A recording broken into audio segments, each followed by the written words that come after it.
চোরেরা চারদিকে ঘুরে বেড়াচ্ছে, চোরেদের রানীও রয়েছে, কিন্তু তবে একটাই কথা, রানী আছেন টেনশনে, রানী আছেন টেনশনে, তাল কেটেছে সব গানে, রানী আছেন টেনশনে, তাল কেটেছে সব গানে, এপাং ওপাং ঝপাং সবাই, কোথায় কে যাবে ভাই কে জানে, রানী আছেন টেনশনে। ধন্যবাদ। রাস্তাঘাটে উড়ছে ডিম, মুরগি ছানা আসমানে, ভবিষ্যতের গল্প খারাপ, তাই রানী আছেন টেনশনে, ডিম উড়ছে আসমানে।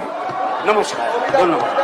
প্রথমে বাস্তব এবং ভবিষ্যতের কথা ভেবে সামাজিক ও অর্থনৈতিক দিক দিয়ে ডুবে যাওয়া পশ্চিমবঙ্গকে আলো দিতে নতুন সরকার যে বাজেট এনেছেন তা প্রশংসনীয়, এ বলার অপেক্ষা রাখে না।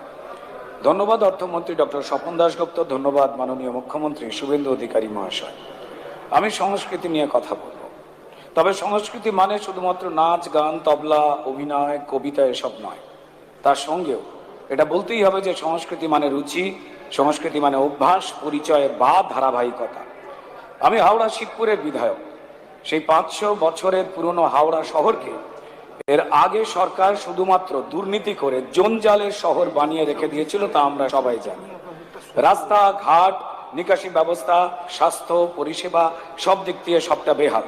2018 সাল থেকে হাওড়া কর্পোরেশনের নির্বাচন বন্ধ করে ওয়ার্ডগুলিকে কাউন্সিলরহীন করে রেখে দিয়েছিল এই তৃণমূল সরকার। কিন্তু নির্বাচন বন্ধ হলেও বন্ধ ছিল না লুট এবং দুর্নীতি। মানুষের ট্যাক্সের টাকা লুট হতো, উন্নয়ন হতো শুধুমাত্র চোরেদের। আজ পশ্চিমবঙ্গে নতুন সরকার সেই অচলায়তনের তালা ভেঙে মানুষকে পরিষেবা দিতে বদ্ধপরিকর। রাস্তা, ড্রেন, নিকাশি ব্যবস্থা, পানীয় জল, স্বাস্থ্য পরিষেবা নতুন উদ্যোগে শুরু হয়েছে এই নতুন বাজেটের সহায়তায়। মাননীয় মুখ্যমন্ত্রীর নির্দেশে শুরু হয়েছে এক নতুন কর্মসংস্কৃতি। এবার আসে এই সংস্কৃতি যখন কথা উঠলই শিল্প সংস্কৃতির ব্যাপারে। ঠিক যে হাল এরা হাওড়ার করেছে, তছনছ করেছে, সেই হাল করেছে শিল্প সংস্কৃতির সবকটি ক্ষেত্রে। আমরা জানি যে শ্যাওলাপাড়া বাড়িতে নতুন রং করতে গেলে যেমন রং লাগাবার আগে ঘষে ঘষে দেওয়াল থেকে ওই শ্যাওলাগুলো তুলতে হয়, ঠিক তেমনই শিল্প সংস্কৃতির ক্ষেত্রে উন্নতি করতে গেলে এই বিষাক্ত শ্যাওলাগুলোকে নির্মূল করতে হবে। না হলে 2026-27 এই বাজেটে আপাতত বরাদ্দ 815 কোটি টাকার প্রতিটি টাকাই নষ্ট হবে।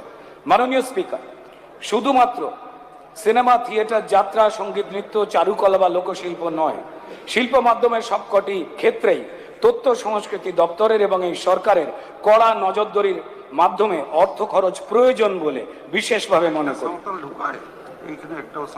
অবশ্যই প্রতিটি শিল্প ক্ষেত্রে শিল্পীদের কর্মক্ষেত্রে নিরাপত্তা এবং স্বাস্থ্য বীমা নিয়ে নতুন সরকার পরিকল্পনা করবে। নিশ্চয়ই নতুন সরকার তাঁবেদারি নয়, কেবলমাত্র যোগ্যতার ভিত্তিতে নানান সাংস্কৃতিক অনুষ্ঠানে এবং ক্ষেত্রে শিল্পীদের যোগ্যতা এবং গুণের কাজ পাওয়ার ক্ষেত্রে নজরদারি করবে, এ আমাদের সবার বিশ্বাস। যে অত্যাচার টলিউড পাড়ায় চলেছে, সঙ্গীত জগতে চলেছে, তা শিল্প সংস্কৃতির সবকটি ক্ষেত্রেই ঘটেছে।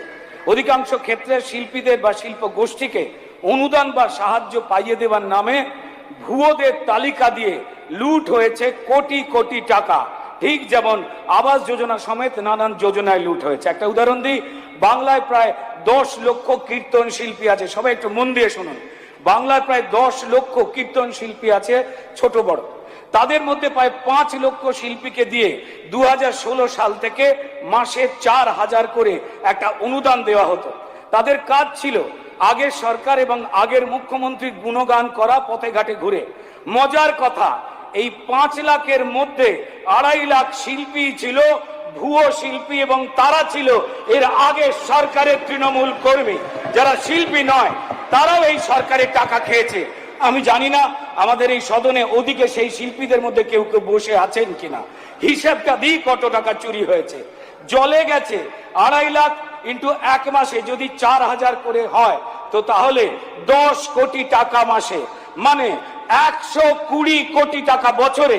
আর 2016 সাল থেকে 2026 সালে যদি এই চুরি ধরা হয়, তাহলে 1200 কোটি টাকার ভুয়ো শিল্পীর নাম করে শুধুমাত্র কীর্তন শিল্পীদের কাছ থেকে চুরি করা হয়েছে। ভেবে নিন, শিল্প ক্ষেত্রে এই রাজ্য সরকার বিভিন্ন ক্ষেত্রে যে শিল্পীদের সহায়তার নামে বা যে গোষ্ঠীদের সহায়তার নামে যে টাকাটা দেয় ওই আবাস যোজনার টাকার মতো সেগুলো ভুয়ো। তাই আমাদের নতুন সরকারকে, সম্মানীয় মুখ্যমন্ত্রীকে এবং সংস্কৃতি দপ্তরকে এবং সংস্কৃতি প্রতিমন্ত্রী রয়েছেন তাকে অনুরোধ করব যে এই বিষয়ে নজরদারি করতে।